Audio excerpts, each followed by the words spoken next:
Hello friends, ఎలా ఉన్నారు? నేను మీ నవీన్ అండ్ ఈ వీడియోలో మనం ఎఫ్సిపిలో ఎడిట్ చేస్తూ స్టోరేజ్ ఇష్యూస్ని ఎలా ఓవర్కమ్ చేయాలో చూద్దాం. మ్యాక్ కొనేసాం, ఎఫ్సిపి ఇన్స్టాల్ చేసేసాం, వీడియో ఎడిట్ చేసేద్దాం అంటే కుదరదమ్మా.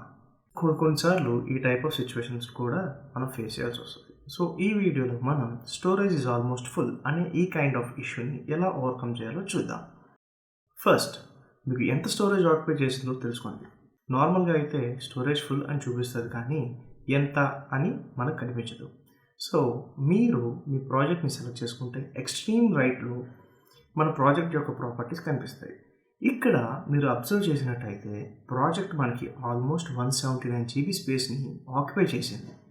బట్ ఈ ప్రాజెక్ట్లో మనకి కావాల్సిన ఫైల్స్తో పాటు కొన్ని క్యాషీ అండ్ రెండర్ ఫైల్స్ కూడా జనరేట్ అయి ఉంటాయి. కిందన మీరు చూసినట్టయితే ఓన్లీ క్యాషీ ఫైల్స్ మాత్రమే 132 GB ఉన్నాయి. సో ఇప్పుడు మనం ఆ క్యాషీని డిలీట్ చేసుకుందాం, మళ్ళీ మన మ్యాక్ స్టోరేజ్ని ఫ్రీ చేసుకుందాం. So let's initiate the process. మీరు ఈ ప్రాజెక్ట్ని సెలెక్ట్ చేసుకొని స్టోరేజ్ డీటెయిల్స్ని ఐడెంటిఫై చేసుకున్న తర్వాత టాప్ లెఫ్ట్ కార్నర్లో ఫైల్ మెనూకి వెళ్ళి డిలీట్ జనరేటెడ్ లైబ్రరీ ఫైల్స్ని సెలెక్ట్ చేసుకోండి. ఆ తర్వాత నేను సెలెక్ట్ చేసుకున్నట్టు ఐటమ్స్ని సెలెక్ట్ చేసుకోండి. ఎల్స్ మీకు కావాల్సిన ఐటమ్స్ని చెక్ ఆర్ అన్చెక్ చేసుకోండి. That's up to you. Within a few moments ఆ 132 GB యొక్క క్యాషీ ఫైల్స్ డిలీట్ అయిపోయి మళ్ళీ మన డిస్క్ స్పేస్ అవైలబుల్లోకి వస్తుంది. ఆ తర్వాత ఎఫ్సిపిలో మీ ఐటీని మీరు కంటిన్యూ చేసుకోవచ్చు.